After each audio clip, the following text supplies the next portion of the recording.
"Daddy, can she be my sister?" Billionaire dad sees a girl in a wheelchair and makes an unbelievable gesture. The car stopped in front of a green-painted iron gate. Junie pressed her face against the window glass, observing the large, simple building in front of her. "We're here," said Grayson, turning off the engine. "What is this place, Daddy?" "It's an orphanage. There are children who live here because they don't have a family." Junie furrowed her blonde eyebrows. "They don't have a mommy or a daddy." "No, sweetheart. That's why we're here today." Grayson opened the trunk and took out 3 cardboard boxes. Junie got out of the car and stood beside him, her light-colored eyes still fixed on the building. "Are these boxes for them?" "They are. They have clothes, books, and toys, things they need." "But why are we giving them things?" Grayson knelt to his daughter's level. "Because when we can help, we help. That's how we make the world a better place." Junie picked up one of the smaller boxes. "Can I carry this one?" "Of course." They walked to the entrance. The gate creaked as it opened. There was a small garden out front, with flowers that looked like they were trying to grow. A few children were playing in the side yard. "Who are they?" a dark-haired girl whispered. "They must be people bringing us stuff," an older boy replied. The front door opened before they even knocked. A middle-aged woman appeared with a genuine smile. "Mr. Morrison, how nice to see you again." "Hello, Mrs. Davies. I brought a few more things." "And who is this little princess?" Junie hid behind her father's leg. "This is my daughter, Junie. Junie, this is Mrs. Davies. She takes care of the children here." "A pleasure to meet you, dear. Would you like to come in?" They entered the main hall. It smelled of cleaning supplies and homemade food. The walls were painted a light yellow, with some children's drawings hanging on them. "I'll take these boxes to the storage room," said Mrs. Davies. "Mr. Morrison, can we talk in my office?" "Of course. Junie, do you want to come with us, or would you rather stay here?" Junie looked around. There was a large room with old but comfortable sofas and a few books on a low table. "Can I stay here?" "You can... Don't leave this room, okay?" "Okay." Grayson and the director went up a staircase. Junie was left alone in the room. She sat on one of the sofas and picked up a storybook. It was then that she noticed a small figure in the farthest corner of the room. A girl was sitting in a wheelchair looking out the window. Her almost white blonde hair fell over her shoulders, and she looked very sad. The girl had a book on her lap, but she wasn't reading. She just stared outside, as if she were looking for something she could never find. Her shoulders were slumped, and she looked very small in the big chair. Junie watched for a few minutes. The girl didn't even move. Every now and then she would bring a hand to her eyes and quickly wipe something away. This made Junie feel strange inside. The girl seemed so lonely. She remembered what her dad always said about helping when you can. Junie got up and walked slowly to the corner where the girl was. When she got closer, she saw that her eyes were a very light blue, and that she had tears caught in her eyelashes. "Hi," Junie said softly. The girl in the wheelchair turned, startled. She quickly wiped her eyes with the sleeve of her shirt. "Hi," she replied, her voice almost a whisper. "Were you crying?" The girl shook her head quickly. "No. It's okay if you were." "I cry sometimes too." The girl looked at her in surprise. "You do?" "Of course, everybody cries. My dad says it's not a shameful thing to do." "Here they say it is." "Who says that?" "The other kids. They say I cry about everything." Junie pointed to a regular chair near the window. "Can I sit here?" The girl hesitated but nodded. "You can. I'm Junie. And you?" "Ruby. Why were you sad, Ruby?" Ruby was silent for a while. "Today is my birthday." "Really? How old did you turn?" 5. "Same as me." Junie smiled. "But then why are you sad? Birthdays are fun." "Not here." "What do you mean?" "No one remembered.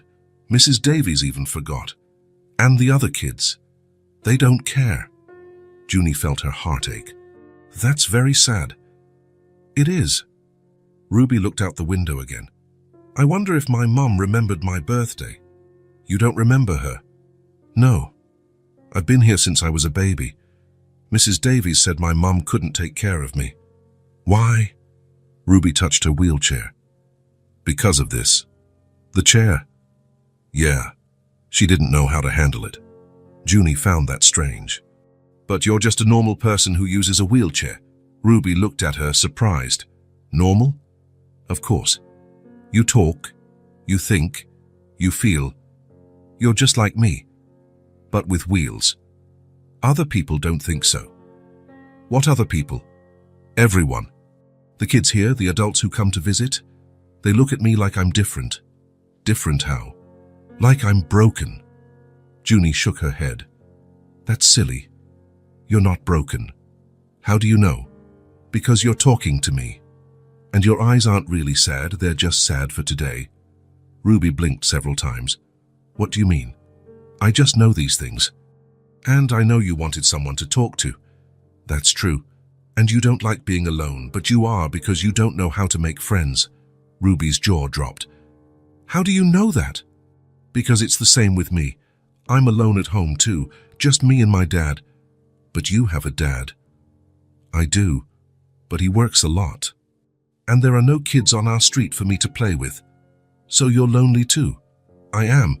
That's why I know how bad it feels. Ruby nodded. It's very bad. But now we've met. Do you want to be my friend? You want to be my friend? I do. If you want to, too.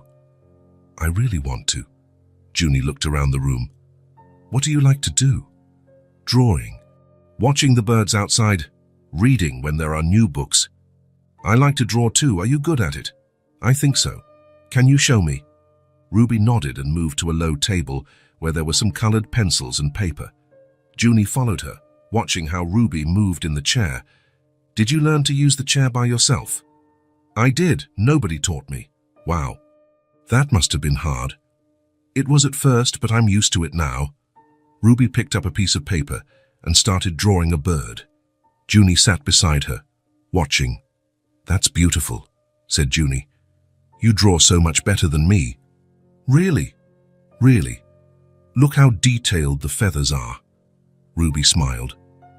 It was the first smile since Junie had arrived. Thank you. Can I draw too? Of course. Ruby gave Junie paper and pencils. They sat drawing side by side. Junie drew a house with a garden. Ruby, were you born in the wheelchair? Not in the chair. I was born with legs that don't work. The chair came later. And does it hurt? It doesn't hurt. I just don't feel anything in my legs. But you feel other things. What do you mean? Like, if I give you a hug, do you feel it? I do. So it's just your legs that don't work. The rest of you is normal. Yeah. Ruby stopped drawing. You're very different from other people. Why? Because you don't feel sorry for me. And you don't look at the chair like it's scary. Why would I? The chair is even pretty. It's blue, right? It is. I like blue. It matches your eyes. Ruby blushed. Thank you. And do you like my hair color? I do. It's just like mine. It is. We look a lot alike. I always wanted to have a friend, said Ruby. Me too. At home, it's just me and my dad. It's been a long time since I've talked this much. How long? Months. The other kids don't talk to me much. Why? Because I can't play the same games they do. What kind of games? Running, jumping, playing hide and seek? But there are lots of other things to play. Like what? Drawing, like we're doing now. Telling stories, playing with dolls. Would you do those things with me? Of course. By the way, do you have dolls here? There are some in that box, but they're kind of old. That's okay. They went to the toy box. Ruby picked out a doll with somewhat messy hair. This is the one I like the most.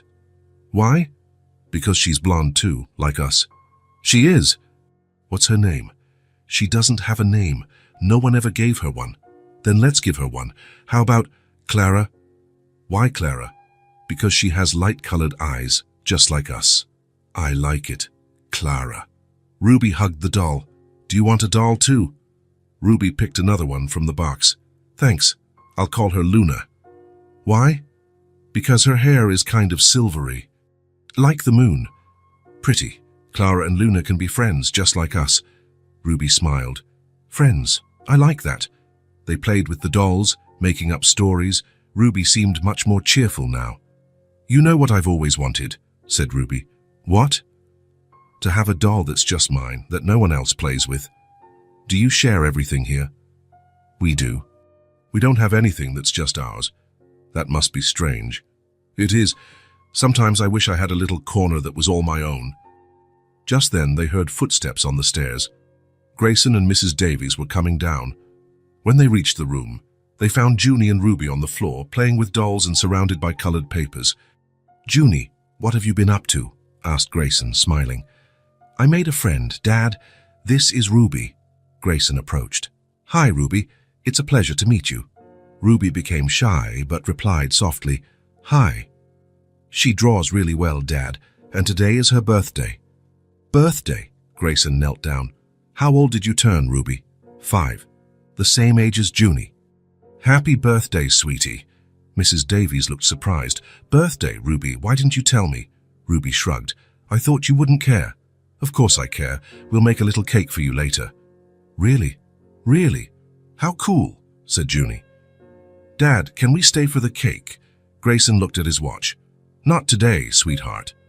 But we can come back another day. Promise. I promise. Ruby, did you hear that? We're going to see each other again. Ruby nodded, her eyes shining. Ruby is one of our dearest children, said Mrs. Davies. Very creative and affectionate. I can see that, said Grayson, looking at the drawings. Well, I think it's time for us to go, said Grayson. Junie, shall we put things away? Can I take Ruby's drawing? If she lets you. You can take it, said Ruby. And can I keep yours? Of course. They exchanged drawings. Junie carefully folded Ruby's bird. Bye, Ruby. Bye, Junie. Don't forget me. How could I forget? You're my first real friend. Junie smiled and gave Ruby a hug. Grayson and Junie walked to the door. Ruby followed them in her wheelchair. Bye, Ruby waved, holding the dolls. Junie waved back from the car until she couldn't see Ruby anymore. During the drive, Grayson talked about his conversation with the director, but Junie was quiet, looking out the window with the drawing on her lap. Are you okay, sweetheart? I'm fine. Just thinking. About what? About Ruby. She was so sad when I got there. Why? Because it was her birthday and nobody remembered, and because she's alone all the time. That is very sad. It is. Dad. What is it? Can we buy a doll for Ruby? A doll? Yeah. She really liked playing with dolls today. And she said she always wanted to have a doll of her very own. Of course we can, sweetheart. That's a great idea. Really? Really? We can buy a very pretty doll for her. Thank you, Dad. She'll be so happy. Dad? What is it? I really liked Ruby. Can I see her again? Grayson looked in the rearview mirror and saw his daughter's light-colored eyes, full of hope. Of course you can, sweetheart. Promise. I promise, Junie smiled. She'll like knowing that. Dad. Thanks for taking me there. Why? Because now I have a friend, and Ruby does too. Grayson felt his eyes well up. His daughter had just learned the most important lesson in life. You're welcome, my love. You're welcome. A week later, Junie was in the back seat of the car, carefully holding a small package. The doll was wrapped in a small cloth her grandmother had given her. Her fingers squeezed the gift lovingly, anxious to see her friend's reaction. Are you sure she'll like it? She asked for the third time during the trip. I'm sure, sweetheart, Grayson answered, smiling through the rearview mirror. You chose it with so much care. It's just that she's never gotten a real present. Only things that everyone uses together. That's exactly why it will be even more special. Junie looked out the window and saw the green gate of the orphanage approaching. Her heart beat faster. Since the last visit, she had thought about Ruby every day. She wondered if she was okay, if she was still sad, if she remembered her. At the toy store, they had spent almost an hour choosing the perfect doll. Junie rejected several options until she found one that seemed just right for Ruby. It had curly blonde hair, blue eyes like hers, and a sweet smile painted on its porcelain face. This one, Dad, Junie had said, picking up the doll carefully. She looks like Ruby. Are you sure? I'm sure. Look at her eyes. They're just like Ruby's. Grayson had agreed, seeing how his daughter's eyes shone with happiness as she imagined her friend's reaction. The car stopped in the same spot as always. This time, Junie got out quickly, holding the package against her chest as if it were a treasure. "Slow down, Junie," said Grayson, taking a smaller box from the trunk. "Ruby's not going to run away." "I know, but I miss her so much. You've talked about her every day this week. It's because she's special, Dad. Different from other people." They walked to the entrance. Mrs. Davies greeted them with the same warm smile as always. "So good to see you again. Ruby has been asking when you would be back." "She asked?" Junie's eyes lit up like stars. "Yes, she did. Every day. Is Junie coming back today?" It was always the first thing she'd ask me in the morning. "Really? Really?" "She's in the living room, in her usual spot.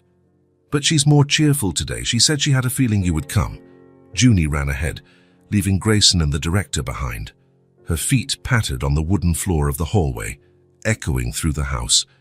When she reached the main room, she immediately looked for the corner by the window. There was Ruby, in the same position as a week ago, sitting in her wheelchair looking outside.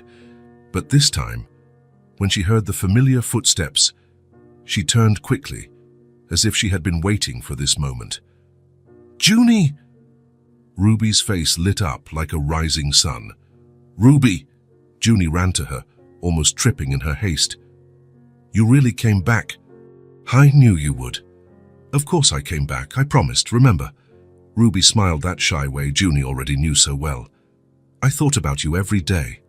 "I thought about you too." Junie sat in the chair next to Ruby. "Look, I brought something very special for you." Ruby looked at the package Junie was holding so carefully. "For me. For you. It's a present." Ruby touched the cloth with her fingertips as if afraid of breaking it. "But why?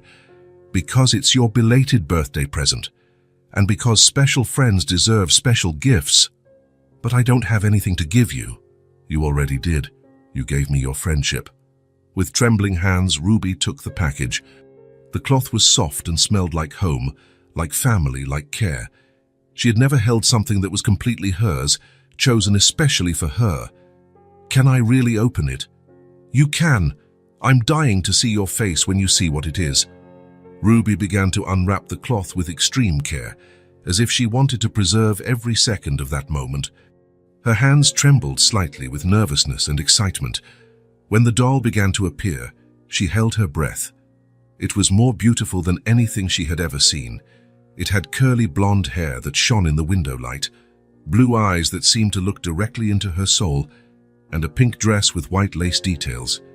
It was new, with no signs of use, no broken or missing parts. Absolutely perfect. "She's beautiful," Ruby whispered, holding the doll as if it were made of the most fragile material in the world. "Do you really like it?" "Like it?" Ruby looked up, her eyes shining with tears that threatened to appear. "She's the most beautiful thing I've ever seen in my whole life. My dad helped me choose. We spent almost 2 hours at the store." 2 hours? Yeah, I wanted it to be perfect. Just like you. "No one has ever given me anything like this," Ruby continued to whisper, gently running her fingers through the doll's silky hair. Junie leaned closer, her light eyes meeting Ruby's. "It's so you remember that now you have me too." Ruby looked at Junie, then at the doll, then back at Junie. "Is she all mine? For real?" "All yours. Completely yours. No one else can play with her if you don't want them to. But the rules here say that..." "The rules don't apply to birthday presents. Mrs. Davies already talked to my dad about it. This doll is yours forever." Ruby hugged the doll to her chest and closed her eyes, as if she were making a wish. "Thank you, Junie. Thank you. Thank you. Thank you." "You're welcome. What are you going to name her?" Ruby thought for a long moment, looking intently at the doll's face, as if searching for the perfect name written somewhere. "Hope. Hope. What a beautiful name." "Why?" "Because it means hope. And she gives me hope." "Hope for what?"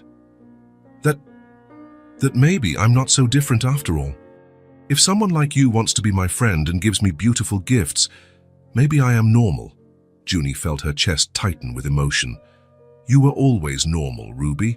You just needed someone to see it. And you saw it. I saw it from the very first day. They spent the whole afternoon playing with Hope. Ruby invented a special voice for the doll, soft and musical, and created elaborate stories about a brave girl who traveled the world in search of adventures and true friendships. Hope lived in a very tall castle, far, far away from here, Ruby was saying, making the doll walk gracefully across the table. But she didn't like being there alone. Why was she alone in the castle? Because the other dolls thought she was too different. She had a pink dress and blue eyes, and they only had plain clothes and dark eyes. And did that matter? To them, it mattered. But Hope knew that on the inside, she was just like everyone else. And then what happened? Then she decided to leave the castle and look for real friends.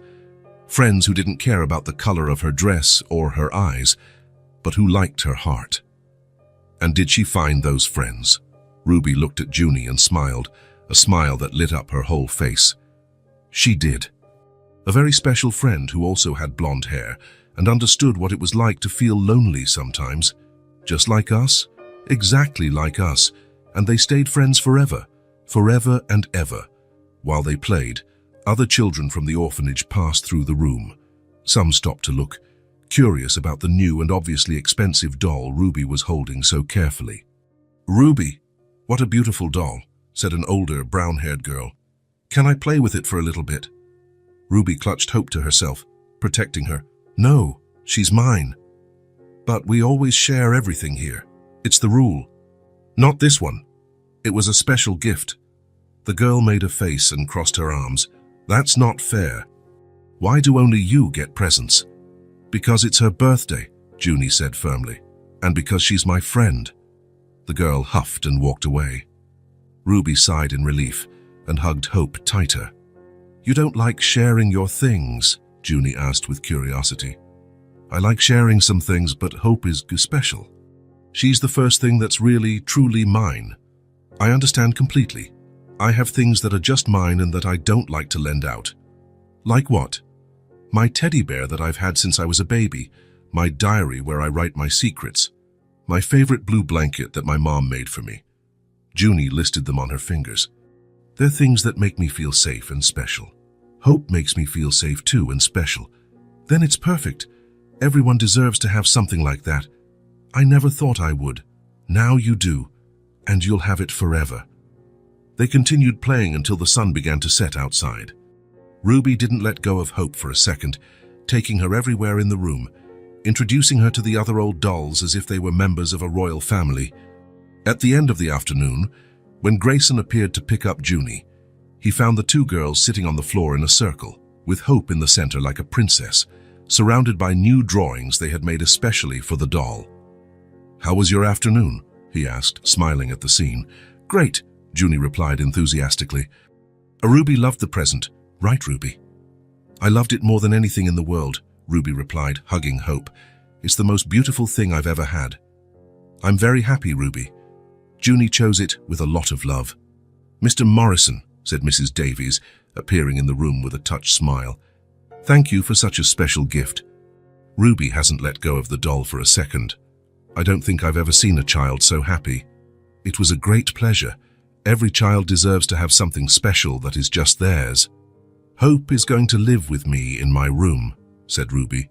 "I've never had anything to sleep with." "That's wonderful," said Grayson. "I'm sure you two will be very happy together." "Dad, can I come back next week?" Junie asked, already anticipating the answer. "Of course you can, if Ruby wants you to, of course." "I really want you to," Ruby said quickly, "and I can show you more of Hope's stories. I'm already thinking of several new adventures." "That will be amazing." When it was time to say goodbye, Ruby held Junie's free hand. The other still held Hope firmly. "Thank you for everything, Junie. For being my friend, for the gift, for making me feel special. Thank you for being the best friend I've ever had." "Hope is going to sleep with me tonight," said Ruby, her eyes shining. "And every night, I'll never sleep alone again." "That's good. I don't think you'll ever feel lonely again." "I won't. I have you and I have Hope, and we'll always be here for you. During the ride back, Junie was quieter than usual, but it wasn't a sad quietness. It was a thoughtful, satisfied quietness. Grayson watched her through the rearview mirror, noticing how she seemed more mature, more complete somehow. "Everything okay, sweetheart?" "Yes, Dad. I'm just thinking about how happy Ruby was." She was radiant. You could tell she'd never had anything like that, right? Something that was just hers. It's very sad to think about. But now she has it, and she knows she has someone who cares about her. Thanks to you. And to you too, Dad. You're the one who taught me to help others. Grayson smiled, proud. You learned very well? Dad? Yes? Why do some kids not have families? Why doesn't anyone adopt Ruby? Grayson thought carefully before answering, choosing words his 5-year-old daughter could understand. Sometimes things don't happen the way they should, sweetheart. Some people can't take care of their children. Others get sick or have accidents. Like what happened to Mommy. Like what happened to Mommy. But Ruby, she's so special, so sweet. Why doesn't anyone want her? Sometimes people are afraid of what they don't know. The wheelchair scares some people because they don't understand that it's just a tool, like glasses or braces. But it's just a chair with wheels. I know. You know, but not everyone understands that like you do. Junie was silent for a few minutes, processing the information and looking out the window at the passing houses. Dad? What is it? I've always wanted a sister. I know, sweetheart. You've always asked. Ruby understands me in a way no one else does. We think alike and we like the same things. We have the same way of seeing the world. It's very beautiful to see you two together. And she understands me when I talk about Mommy. She doesn't have a mom to talk to either. That's true. You have that in common. We take care of each other, you know? Like a real family. Grayson looked at his daughter in the rearview mirror with renewed attention. There was something in her voice, a maturity and a certainty he hadn't noticed before. How do you take care of each other? I brought her the present so she wouldn't be sad on her forgotten birthday. She makes me laugh with her stories.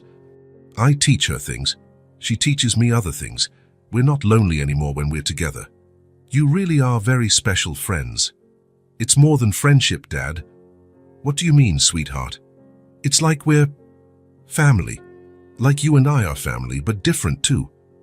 Grayson felt something move deep in his chest. He watched his daughter in the mirror and saw her light eyes shining with genuine happiness and an understanding that surprised him. You really like Ruby, don't you? I like her more than anyone in the world after you. She fills a hole that was in my heart. What hole, dear? The sister hole. The have someone my age to share secrets with, to play with, to understand things that grown-ups don't understand. I see. And Dad. Yes. I think I fill a hole in her heart too. Why do you think that? Because she was so lonely, so sad. And now she smiles all the time when I'm with her. And she plays. And she has hope to take care of. And she has someone who believes she's special. Grayson drove in silence for a few miles, absorbing the profound words of his little daughter. Junie was right. He realized that now with absolute clarity. Ruby wasn't just occupying a new space in their lives. She was filling a void that had existed for a long time, since Junie was too little to have a sister. And maybe, just maybe, she was filling a void that existed in all of them. The void of an incomplete family, of unshared love, of an unfound purpose. Dad, what is it, my love? Do you think we can visit Ruby more often? Like, twice a week? Of course we can. As many times as you want and Mrs. Davies allows. Thank you. Junie smiled. I hope we'll take good care of Ruby when we're not there. I'm sure she will. And Ruby will always take good care of Hope. Without a doubt. That's what families do, right, Dad? Always take care of each other. Grayson felt his eyes well up and had to blink several times to see the road clearly. That's right, my love. That's exactly what families do. When they got home, Junie went straight to her room. She said she was tired but happy to have made Ruby smile. That night, after Junie fell asleep holding her own teddy bear, Grayson stayed up late, sitting on the porch, looking at the stars and thinking. His daughter had found something very special in Ruby, more than a friend, more than a companion for the afternoons. She had found a piece of herself she didn't know was missing, and in the process, she had taught him something about love, about family, about purpose. Maybe it was time to consider that some families weren't born ready-made. Maybe some needed to be built, brick by brick, gift by gift, tear by tear, smile by smile. And maybe, just maybe, they were at the beginning of building something beautiful together. 2 weeks after delivering Hope, Junie was more anxious than usual on the way to the orphanage. There was something very important she wanted to talk to Ruby about. All week, a question had been hammering in her head. "Dad, do you think Ruby will like my idea?" she asked, fiddling nervously with her hands. "What idea, sweetheart?" "The idea I'm going to tell her today." "I can't know if you don't tell me what it is." Junie hesitated. "It's a surprise. But it's something very important. More important than the other gifts? More important than anything I've ever said in my life." Grayson smiled in the rearview mirror. "I'm sure that, whatever it is, Ruby will be happy. You two always understand each other." When they arrived at the orphanage, Junie ran into the living room as she always did. Ruby was there, in her corner by the window, playing with Hope. The doll was wearing a little dress that Ruby had made from scraps of fabric. "Junie," Ruby held Hope closer to her chest. "Hope missed you. And I missed both of you." Junie sat down next to her friend. "How was your week?" "Very good. Hope slept with me every night, and I told her all the stories I could make up. I even made new clothes for her. That's so cool. She's getting more beautiful every day. And some of the kids here have started talking to me more because of Hope. They think she's very pretty." "That's great, Ruby." Ruby showed her the little bed she had made for Hope, a shoebox lined with soft fabric and decorated with drawings. "That's beautiful, Ruby. Did you do it by yourself?" "I did almost all of it myself. Mrs. Davies helped me cut the fabric, but I arranged everything." "You're very creative. Hope deserves the best, right?" "Just like you." They played with Hope for a little while, inventing new adventures, but Junie was pensive, as if she wanted to say something but didn't know how to begin. "Ruby," Junie said finally, taking her friend's hand in hers, "can I ask you something very important?" "Of course, you can ask me anything." Junie took a deep breath and looked directly into Ruby's light eyes. "Do you want to be my little sister?" Ruby blinked several times. "Your little sister?" "Yeah, for real, not just pretend." But how?" "My dad can adopt you. Then you can come live with us and we'll be a real family." Ruby fell silent, processing the information. Then she lowered her eyes, looking at her own hands. "But I can't walk." "So what?" Junie replied with natural ease. "But you can play. You can laugh. You can do a ton of things." "But families want kids who can do everything normally." "You do everything normally. You just use wheels instead of feet." Ruby looked up, surprised by the simplicity of the answer. But what?" Ruby was silent for a moment, struggling with words that were too heavy. "Here at the orphanage, no one wanted to play with me," she finally murmured. "They said I got in the way." "Then they didn't know how to play right," Junie answered without hesitation. "What do you mean?" "Playing right is when everyone has fun together. If someone is left out, then it's not real playing." "Do you really think so?" "I don't think so, Ruby, I know so. Because playing with you is the most fun thing in the world." Ruby looked up completely. "Do you really think I can be your real sister?" "I don't think so. I know so." Junie squeezed Ruby's hand. "You're already my sister in my heart. Now we just need to make it real." "How does that work?" "My dad can explain it better, but it has to do with living in the same house, having the same family, always taking care of each other." "Living in the same house? In your house?" "Yeah. Having your own room, your own toys, sleeping and waking up every day in the same place as me." Ruby's jaw dropped. "Is that possible?" "Of course it is. My dad already talked to Mrs. Davies about it." "He did? About me?" "He did. It's called adoption." Ruby held Hope tighter. "And he really wants to adopt me. He really wants to. And I want you to be my sister even more. We would be a complete family. But I'll be a lot of trouble." "Because of the chair." "Ruby," Junie interrupted firmly, "you are not trouble. You are a gift. How do you know? Because ever since I met you, I've been happier, and my dad is happy too when he sees us together. Ruby started to cry softly, but it wasn't sadness. It was relief and happiness mixed together. I've always dreamed of this, she whispered, but I never thought it would actually happen. Well, it will if you want it to. I want it so much. Then it's settled. Junie smiled and hugged Ruby. Now let's play like real sisters. They spent the rest of the afternoon drawing together, but there was something different in the air. They were no longer just two friends. They were two sisters discovering what it would be like to live together. Junie, can I tell you a secret? Ruby said as she drew a house with two little girls in front. Of course, sisters can tell each other secrets. I always pretended you were my sister when you weren't here. I would talk to Hope about you, about what it would be like if we lived in the same house. Really, what a coincidence. Why? Because I did that at home too. I would save a place for you at the dinner table and tell my dad it was my sister Ruby's spot. For real. For real. And I'd tell stories to my teddy bear about my sister Ruby, who I was going to get soon. Ruby laughed out loud, and it was a sound unlike anything Junie had ever heard. It was a free laugh, without weight, without hidden sadness. And now it's going to be for real. It's going to be for real forever. When Grayson appeared in the room later, he found the two girls on the floor, surrounded by colorful drawings, laughing at some story Ruby was telling. How was the afternoon? He asked. Great, Dad. I talked to Ruby about, about that. And what did she think? Ruby looked at Grayson with her eyes still red from crying with happiness. Mr. Morrison, is it true that you want to adopt me?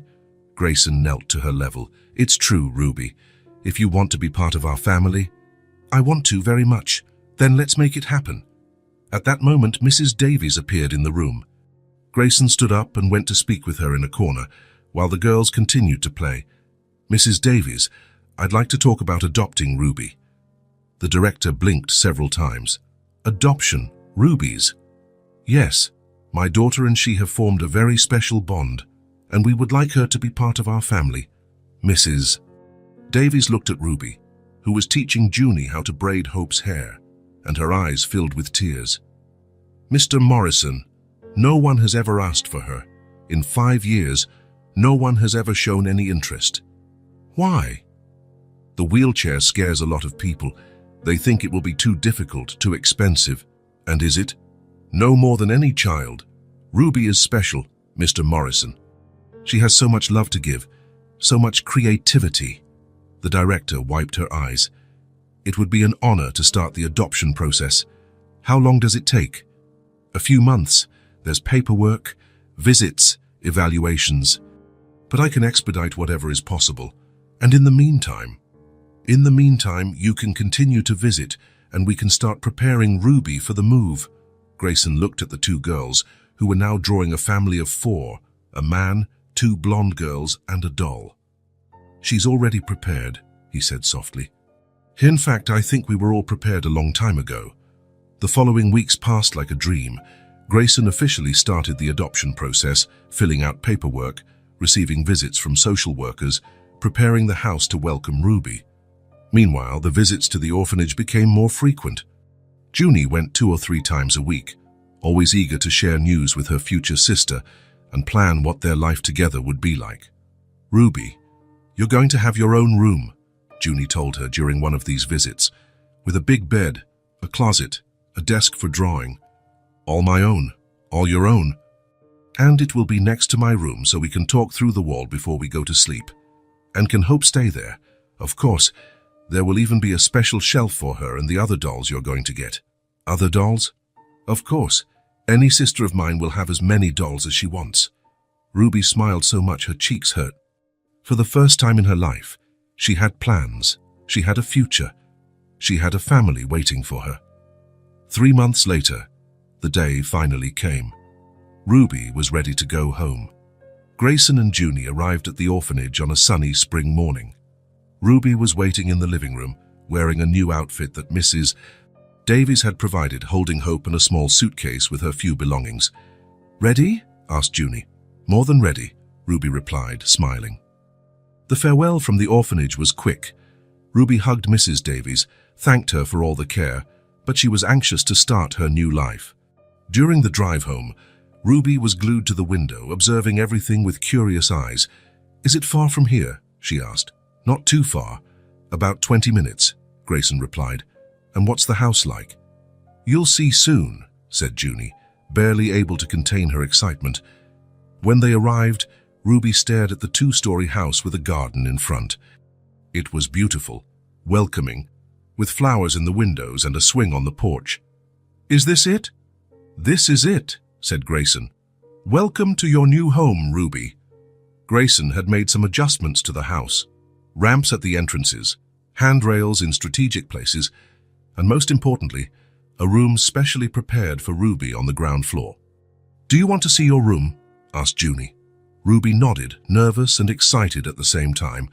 They opened the door to a room that was perfect. It had a low bed, easy for Ruby to transfer from her chair, a closet with hangers at the right height, an adapted drawing table, shelves for books and toys, and on the wall, a framed picture of the first drawing Ruby had made for Junie, the bird. "Is all this for me?" Ruby whispered, looking around with wide eyes. "It's your home now," Grayson said gently. Ruby entered the room slowly, touching each thing as if she needed to make sure it was real. The soft bed, the colorful curtains, the shelf where hope could live. "It's the most beautiful room I've ever seen," she finally said. "And it's just the beginning," said Junie. "Now we're going to be sisters forever." Ruby turned and hugged Junie with all her strength. "Thank you for choosing me as your sister. Thank you for accepting to be chosen." Grayson watched the 2 blonde girls hugging in the middle of the room and knew he had made the best decision of his life. His family was finally complete. Outside the window, birds sang in the garden trees. It was as if the whole world was celebrating the fact that Ruby had finally found her place in the world. Her home, her family, her sister, forever. A month after Ruby's arrival, the Morrison house had been completely transformed. What was once a quiet home, where only the steps of Grayson and Junie echoed through the halls, was now full of life, laughter, and lively conversations that lasted from breakfast until bedtime. "Junie, can you comb Hope's hair while I fix Clara's?" Ruby asked on a sunny Saturday morning.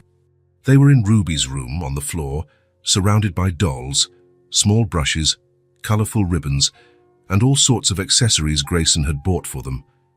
The table was turned upside down, serving as an improvised beauty salon. "Of course, but I think Hope is being a bit rebellious today," said Junie, picking up Ruby's favorite doll. "Look how messy her hair is. It's because she had a busy night. She dreamed she was flying with the birds in the garden." "How do you know?" "She told me when she woke up," Ruby replied with all seriousness, making Junie laugh. "Do your dolls talk to you?" "Yes, they do, don't yours?" "They do too. My bear Theodore always tells me his dreams." They spent the entire morning creating elaborate hairstyles on the dolls. Ruby made perfect braids, while Junie was an expert in buns and ponytails decorated with ribbons. Each doll got a unique look, and they made up stories about where each one was going with that special hairstyle. "Clara is going to a royal ball," explained Ruby, putting a golden ribbon in the doll's hair. "She's going to dance with a prince. And Hope is going to a garden party," said Junie, making small braids with fabric flowers. "Where there are butterflies and little birds. Can they go together?" "Of course. Sisters always do everything together." From upstairs, Grayson listened to the girls' voices blending into a cheerful melody that filled every corner of the house. He was working from home that Saturday, but he constantly found himself stopping just to listen to the laughter coming from Ruby's room. For years, that house hadn't heard the pure sound of childhood. Since Junie was too little to really talk and play, the house had lived in a respectful silence, broken only by polite conversations between father and daughter or the sounds of the television. Now there was constant music, lively conversations about dreams, plans, and discoveries, arguments about which color pencil to use in a drawing, laughter that erupted from nowhere and spread through the house like rays of sunshine. "Dad!" Junie shouted from downstairs. "Come see what we did!" Grayson came down the stairs and found the 2 girls in the living room with all the dolls lined up in a row, each with a different hairstyle and matching outfits. "What a beautiful parade," he said, crouching down to admire their work. You are professional hairstylists. Ruby taught me how to do a 4-strand braid, said Junie proudly. And Junie taught me how to make a double bow, Ruby added. You teach each other a lot of things, don't you? We learn something new from each other every day, said Ruby. Yesterday Junie taught me how to make a paper airplane, and I taught her how to draw clouds that look real. And today we're going to trade stories, said Junie. We're each going to tell a made-up story to the other. Can I listen too? Asked Grayson. Of course, they both said at the same time, then laughed for having spoken together. They settled on the living room sofa. Ruby sat in the middle, between Grayson and Junie, with Hope on her lap. That's how they liked to sit, always close together, always touching in some way. I'll start, said Junie. Once upon a time, there was a magical doll who lived in an enchanted forest. Junie told an elaborate story about a doll who helped lost animals find their families. Ruby listened with full attention, asking questions and making suggestions for the plot. Now it's my turn, said Ruby when Junie finished. Once upon a time, there was a golden bird who didn't know how to fly. Ruby's story was about a bird who discovered that he didn't need to fly to be special because he could sing the most beautiful songs in the world. Grayson noticed how his daughters expressed themselves through their stories, revealing their fears, dreams, and way of seeing the world. What beautiful stories, he said when Ruby finished. You have incredible imaginations. We make up stories every day, said Junie, especially at bedtime. At bedtime? Yeah, explained Ruby. Sometimes I sleep in Junie's room, sometimes she sleeps in mine. And before we go to sleep, we tell stories softly. You sleep in each other's rooms. Sometimes, said Junie, when we want to talk later, or when Ruby has a nightmare. I still have nightmares sometimes, Ruby admitted quietly. I dream that I'm back at the orphanage and that you guys aren't real. But then Junie wakes me up and reminds me that I'm home, Ruby continued, smiling at her sister. And when I have nightmares about scary things, Ruby tells me stories until I calm down, said Junie. Grayson felt his chest warm. His daughters had created their own system of mutual care, a support network that worked naturally, without any adult needing to teach them. You take good care of each other, he observed. That's what sisters do, said Ruby simply. How do you know that? Grayson asked, curious. I don't know, I just feel that it's right. When Junie is sad, I get sad too. When she's happy, I get even happier. And when Ruby is worried, I get worried too, said Junie. It's like we're connected on the inside. After lunch, the girls went out to play in the garden.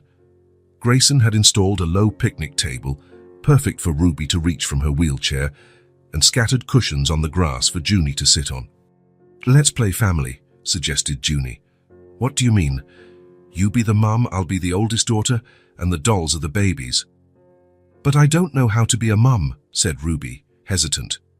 Nobody knows at first. We'll learn together. They played family for hours. Ruby discovered that she liked to take care of the baby dolls, inventing voices for them and creating care routines. Junie had fun being the responsible daughter who helped her mother with everything. Ruby, you would be a very good real mum, said Junie in the middle of the game. Why? Because you're caring and patient, and you tell the best stories. You would be a very good older sister too.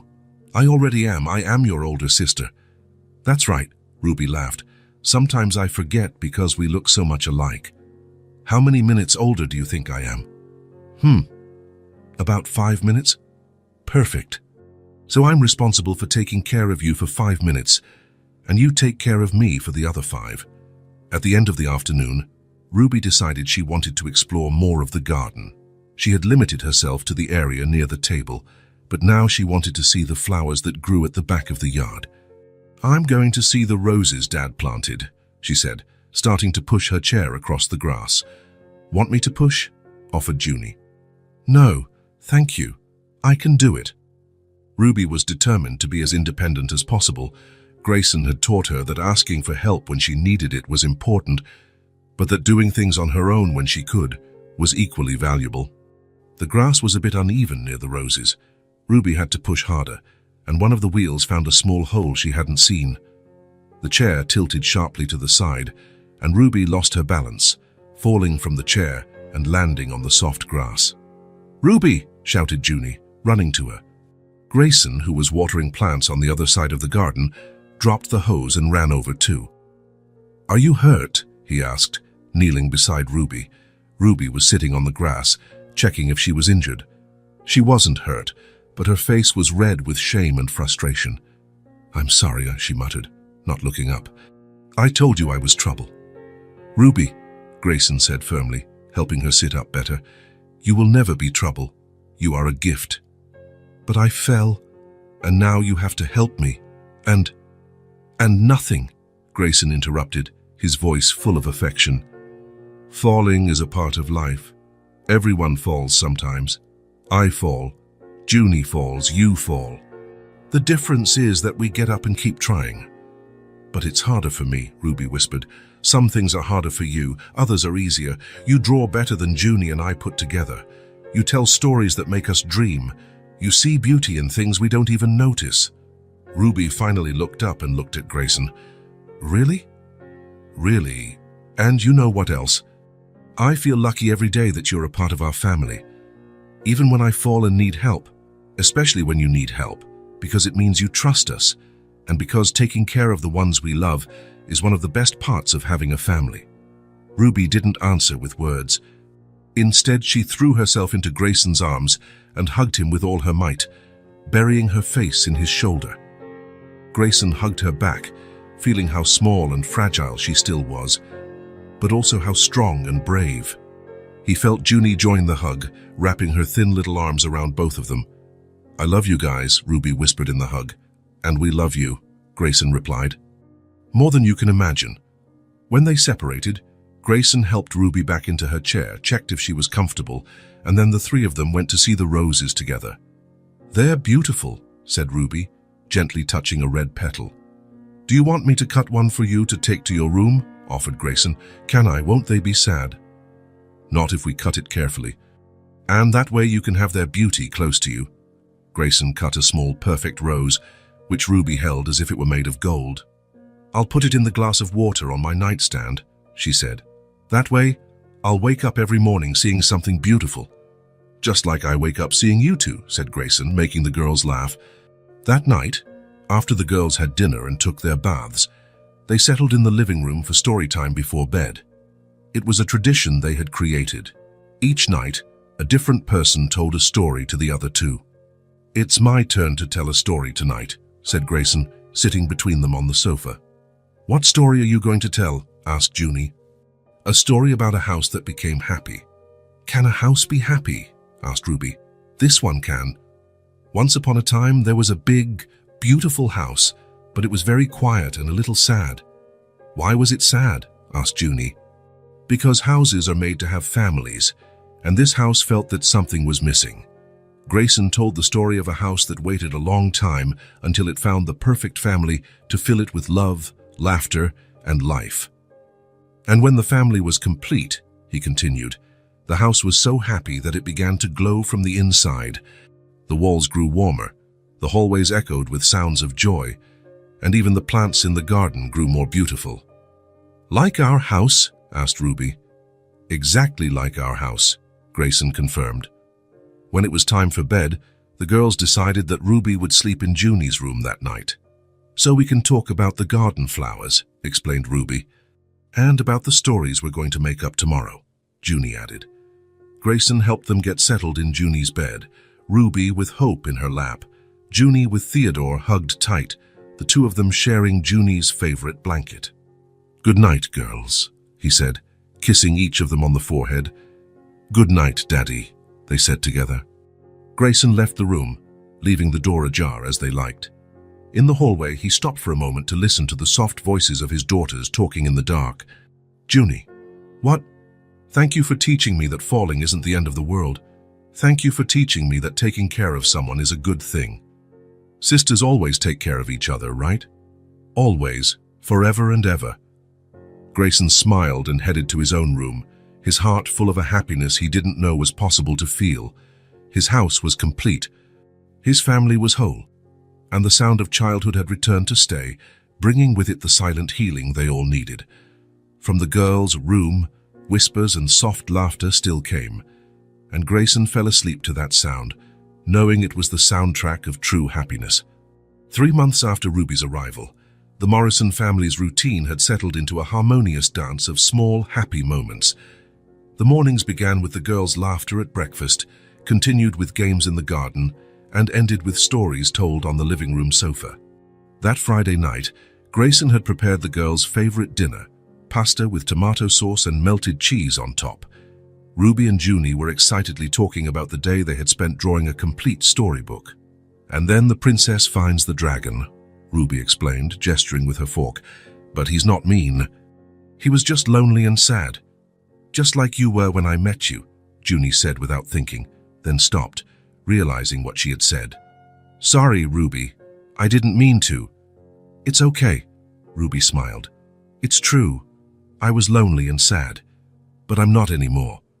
Grayson watched his daughter's conversation with that calm smile that had become constant in recent months. Seeing how they understood each other, how they cared for each other, how they created their own world full of imagination and affection, was better than any movie or book. "Dad," Junie said suddenly, "did you grow up in a big family too?" The question caught Grayson by surprise. He chewed slowly, thinking about how to answer. There were things from his past that were still difficult to talk about, even after so many years.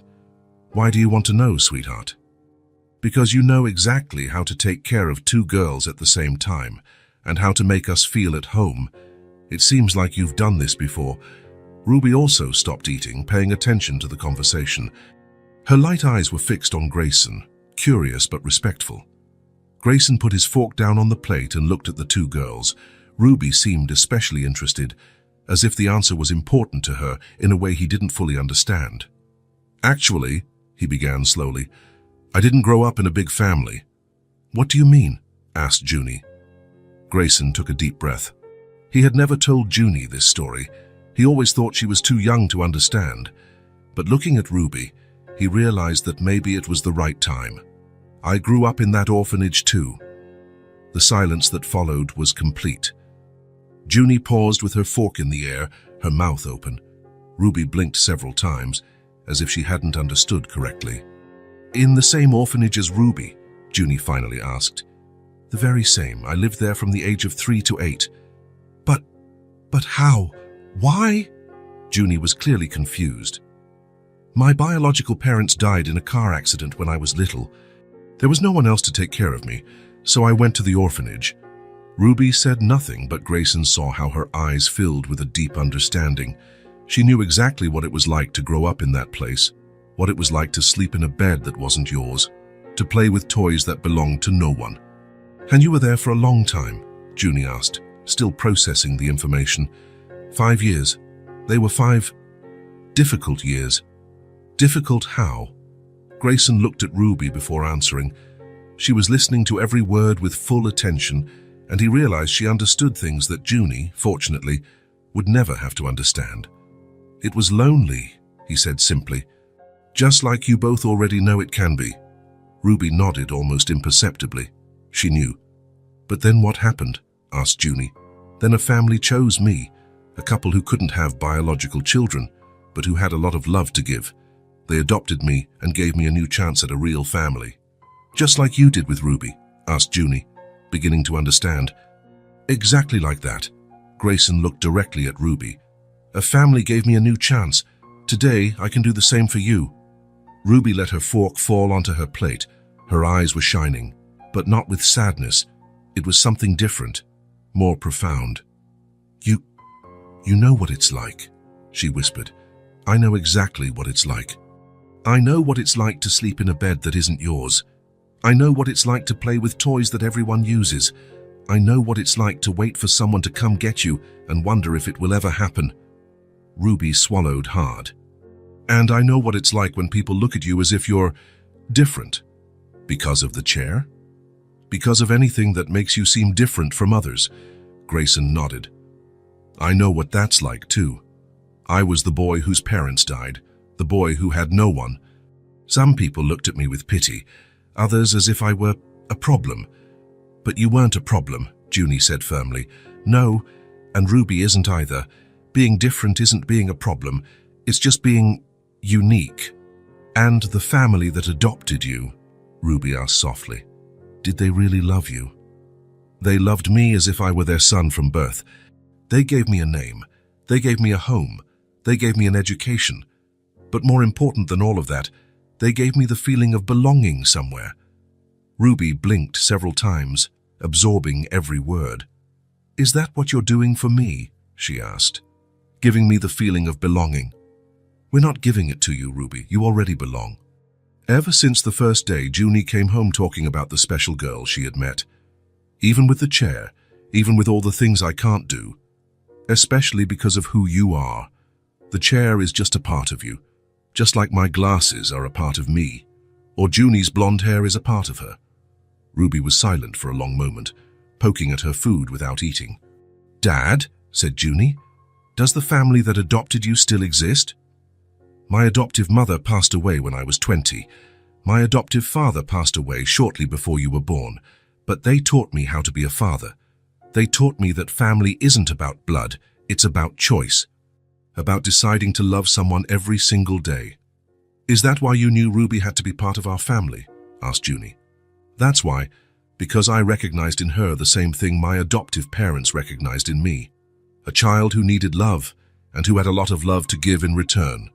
Ruby finally looked up and looked directly at Grayson. Thank you, she said, her voice barely above a whisper. For what? For choosing me. For understanding. For knowing what it's like. Thank you for letting us choose you. Ruby didn't answer with words. Instead, she got up from her chair, went around the table and approached Grayson. He picked her up and she snuggled against his chest as a smaller child would. I'll never have to go back there, will I? She whispered. Never. This is your home forever. And you are my family forever. Forever and ever. Junie also got up and joined the hug, wrapping her thin arms around her father and sister. We're a lucky family, she said, because everyone chose each other. What do you mean? Asked Ruby. Dad was chosen by his family. I was chosen by Dad when I was born. You were chosen by us, and we chose you all back.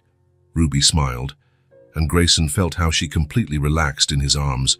For the first time since she had arrived at the house, she seemed truly at peace. Can I tell you a secret? Ruby whispered in Grayson's ear. So of course. Ever since I got here, I've been afraid of waking up and finding out it was all a dream. And now I know it's real, because you really understand what it's like. Grayson hugged her tighter, feeling how this small, brave child had finally found her place in the world. Not just any place, but the right place. The place where she was loved not in spite of her differences, but including all of them. Ruby, he said softly. Yes. Welcome to the family. Forever. Ruby didn't answer, but Grayson felt her tears wet his shirt. They were tears of relief, of gratitude, of a happiness so deep it couldn't be contained in words. That night, sitting at the dinner table with his two daughters, Grayson knew the circle was complete. He had received love when he needed it, and now he was passing that love on. This was how the world got better. One family at a time, one child at a time, one act of love at a time. And Ruby, finally, felt part of something that was bigger than her, but that had been made especially for her. A week after the conversation at dinner, Junie appeared in Ruby's room with a stack of notebooks, pencils, and erasers in her hands. It was a rainy Sunday morning, perfect for indoor activities. What's all this? Ruby asked, looking curiously at the school supplies. Supplies for you to learn how to write properly, Junie announced, dumping everything on Ruby's adapted table. My dad bought them for you yesterday. For me? For you? New notebooks, new pencils, everything new and just for you. Ruby picked up one of the notebooks and ran her fingers over the smooth, colorful cover. They were beautiful notebooks, with covers that showed flowers, butterflies, and rainbows. Completely different from the old, used notebooks that sometimes appeared at the orphanage. But I already know how to write a little.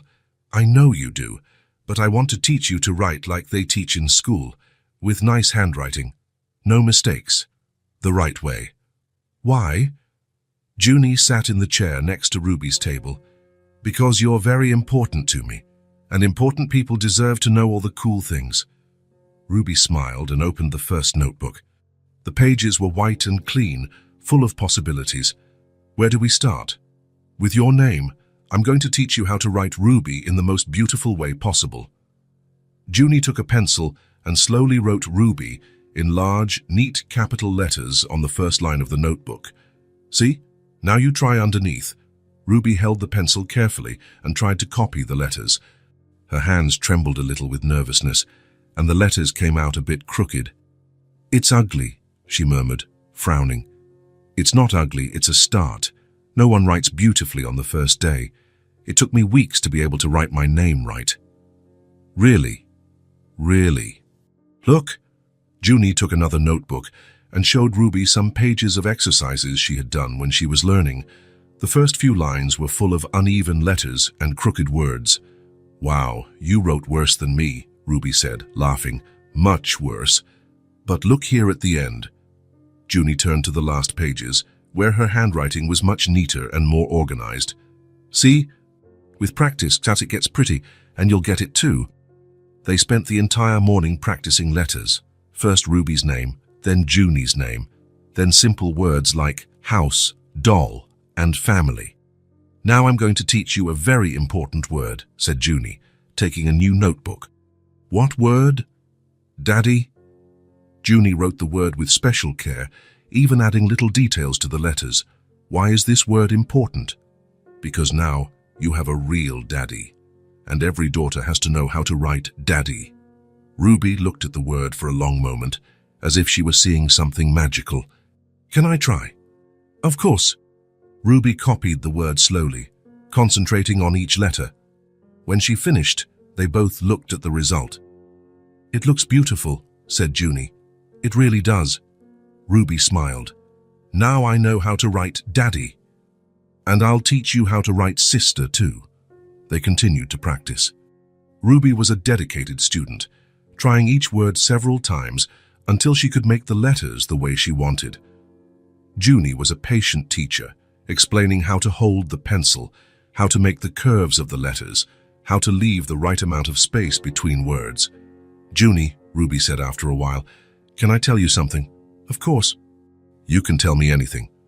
"I've always wanted to go to school." Ruby's voice became quiet, as if she were revealing a very important secret. "Why?" "Because at school, kids learn new things every day, and I wanted to learn too. I wanted to know how to read difficult books, do big math problems, write real stories." "You didn't go to school at the place where you used to live?" Ruby shook her head. "Mrs. Davies always said it was complicated, because of the chair, the stairs, a lot of things. But that's not fair." "I know, but that's how it was." Ruby looked at the notebook. "That's why I never learned to write nicely. I only learned the basics." "And were you sad that you couldn't go?" "I was very sad. Especially when I heard other kids talking about school, about the teachers, about their friends from class." Junie was silent for a moment, imagining what it would be like not to be able to go to school, not to be able to learn new things with other friends. "But now you can go," she said finally. "I can." "Of course you can, you live here now." "And here, kids go to school. Even with the chair. My school has a ramp and an elevator, and the teachers are really nice." Ruby stopped writing and looked at Junie with shining eyes. "Do you think they would let me study there?" "I'm sure they would. Especially now that you're learning to write so nicely. And we would go to the same school. The same school at the same time, maybe even in the same class." Ruby dropped her pencil and hugged Junie tightly. "It would be the dream of my life," she whispered. "Then let's make it happen." At that moment, they heard footsteps in the hallway. Grayson appeared at the bedroom door, smiling when he saw the two girls surrounded by notebooks and papers. "How are the lessons going?" he asked. "Great," said Junie. "Ruby already knows how to write a bunch of words." "That's great. Can I see?" Ruby shyly showed the notebook to Grayson. He looked at each word carefully, giving genuine praise. "What nice handwriting, Ruby. You're learning very quickly. Junie is a good teacher." "She is indeed." Grayson sat on the edge of the bed. "And what are you learning all this for?" "So Ruby can go to school," Junie said quickly. Grayson looked at Ruby, who had her eyes fixed on the notebook, as if she were afraid to hear the answer. "Ruby," he said gently. "Look at me." Ruby slowly looked up. "I've always wanted to go to school," she said quietly, as if apologizing for wanting something. Grayson smiled. "You're going to go to the same school as Junie." Ruby blinked several times, as if she hadn't quite understood. "I am." "You are. I already spoke with the principal last week. They're getting everything ready for you to start next semester." "For real?" Ruby's voice came out as an astonished whisper. "For real? You'll have teachers, classmates, your own books, everything a girl like you deserves to have." Ruby couldn't speak. Her eyes filled with tears, but this time they were tears of a joy so great it couldn't fit inside her. "And I'll be there with you," said Junie, taking her sister's hand. "I'll show you where everything is, introduce you to my friends, have lunch with you." Do you think I'll be able to keep up?" Ruby asked, still hardly believing what she was hearing. "I'm sure you will," said Grayson. "You're very dedicated, very hard-working. And now that you're learning to write better, you'll be prepared for anything. And what if the other boys and girls don't like me?" "They will like you," Junie said with conviction. "You're the coolest person I know. And if anyone doesn't like you, I'll take care of you." "Like sisters do," Ruby added, smiling. "Like sisters do." Ruby looked at the notebook full of words she had learned that morning, her own name, written by her own hands, the word Daddy, which was now a part of her life, the word family, which finally had a real meaning. For the first time in her life, Ruby could see the future, not as something distant and impossible, but as something real that was waiting for her. She could imagine herself in a classroom, raising her hand to answer questions, making friends, learning new things every day. "Can I keep practicing?" she asked. "You can practice as much as you want," said Grayson. "In fact, the more you practice, the more prepared you'll be. Then I'll practice every day, and I'll help you whenever you want," said Junie. Ruby picked up the pencil again and looked at the blank page in front of her. There were so many words to learn, so many stories to write, so much future to live. She began to write a new word, a word that Junie hadn't taught her yet, but that she knew was important. Tomorrow. Because now, for the first time, Ruby believed that tomorrow really existed, and that it would be good. "Thank you," she whispered, without looking up from the notebook. "For what?" Junie and Grayson asked at the same time. "For giving me a future." And she kept writing, one letter at a time, building her tomorrow word by word.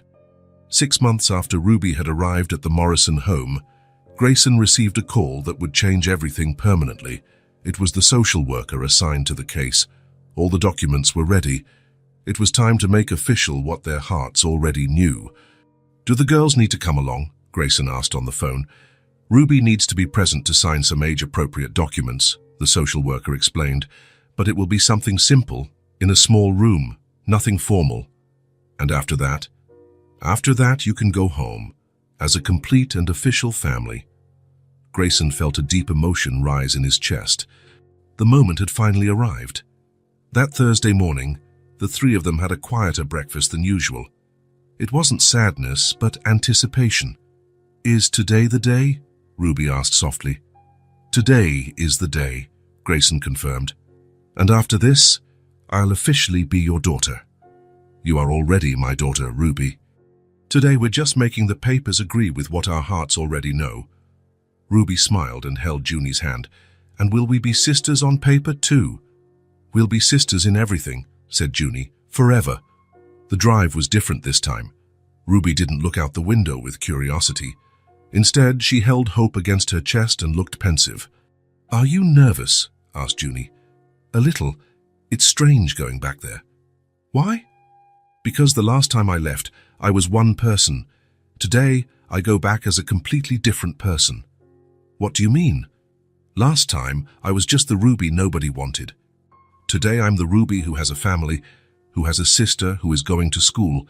You were always special, Ruby," Grayson said from the rearview mirror. "The difference is that now you know it." When they arrived at the orphanage, everything seemed smaller than Ruby remembered. The green gate, the garden, the building that had once been her entire world. Now it just seemed like a place she had passed through. Mrs. Davies greeted them with an emotional smile. "How good to see you, Ruby. You look so beautiful and happy." Ruby really was different. Her blonde hair shone, her light eyes had a light that didn't exist before. She moved with confidence, like someone who knew where she belonged. "Thank you, Mrs. Davies. How are the other children?" "They're fine. Some asked about you in the first few weeks. And what did you tell them?" "I said you found your family and were very happy." Ruby nodded, satisfied. "Shall we take care of the paperwork?" said the social worker. They were taken to a small room Ruby had never seen before. It was cozy, with a wooden table, a few chairs, and a window that looked out onto the yard where she used to play alone. "Ruby," the social worker said gently, "do you understand what is happening today?" "I do. Mr. Morrison is going to sign papers to be my official dad, and I'm going to sign to be his official daughter." "Exactly. And are you sure this is what you want?" Ruby looked at Grayson, then at Junie, then back at the social worker. "I am absolutely sure. They are my family." The papers were presented one by one. Grayson signed his name on several lines, each signature making official something that had been real for months. Ruby, with her careful handwriting, signed her name in the indicated places. "There," said the lawyer with a smile. "Ruby Morrison, welcome officially to the family." "Ruby Morrison," Ruby repeated softly, testing how it sounded. "I like it." "And now?" asked Junie. "Now you can go home and be an official family." It was all simpler than anyone had imagined. There was no ceremony, no speeches, no party, just a few signatures in a small room, and everything was complete. As they left the room, Ruby asked to take one last walk around the orphanage. She wanted to see her old room, the living room where she had spent so many hours alone. "It's strange being here again," she said, standing at the door of the room that used to be hers. "How do you feel?" asked Grayson. "Grateful, very grateful. Grateful. This place took care of me when I had no one. It wasn't perfect, but it kept me safe until you found me." As they were leaving, Ruby stopped at the front door. She held hope to her chest and turned to look at the building one last time. "Thank you for taking care of me until now," she said softly, her eyes welling up. It was a simple but profound thank you, a recognition that this place had been important in her story, even if it was no longer where she belonged. "Ready?" Grayson asked gently. "Ready?" They walked out the front door together. No theatrical farewell, no drama, just with hearts full of gratitude for the past and hope for the future. In the car, Ruby was more talkative than on the way there. "Dad," she said, officially testing the word. "Can I call you Dad on paper now too?" "You can always call me Dad, Ruby. Anywhere. And can I call Junie my sister at school?" "Of course you can, because that's what you are." "The Morrison sisters," said Junie, smiling. "Forever," Ruby confirmed. When they got home, the girls were full of energy. All the nervousness of the day transformed into a desire to play and celebrate. "Let's draw on the patio in the garden," Junie suggested. "With colored chalk?" asked Ruby. "With all the chalk we have." They took the box of chalk and spread out on the concrete patio in the garden. Ruby positioned herself in her chair on a smooth part, while Junie sat beside her. "What should we draw?" asked Ruby. "The school of our dreams." "What do you mean?" "The perfect school where we both will study. The way we imagine it." Ruby took a piece of blue chalk and started to draw a large, beautiful building. Junie took green chalk and drew trees around it. Soon they were completely absorbed, adding details and colors. "This is the classroom door," Ruby explained excitedly when Grayson joined them, sitting on the ground. "And this is where the teacher stands," Junie added, pointing to an area decorated with colorful flowers. "And this square is the library," said Ruby, "with thousands of books." "And this part is the playground where we'll play during recess," said Junie. "You've thought of everything," said Grayson, admiring the elaborate drawing. "It's because we dream about this every day," Ruby explained.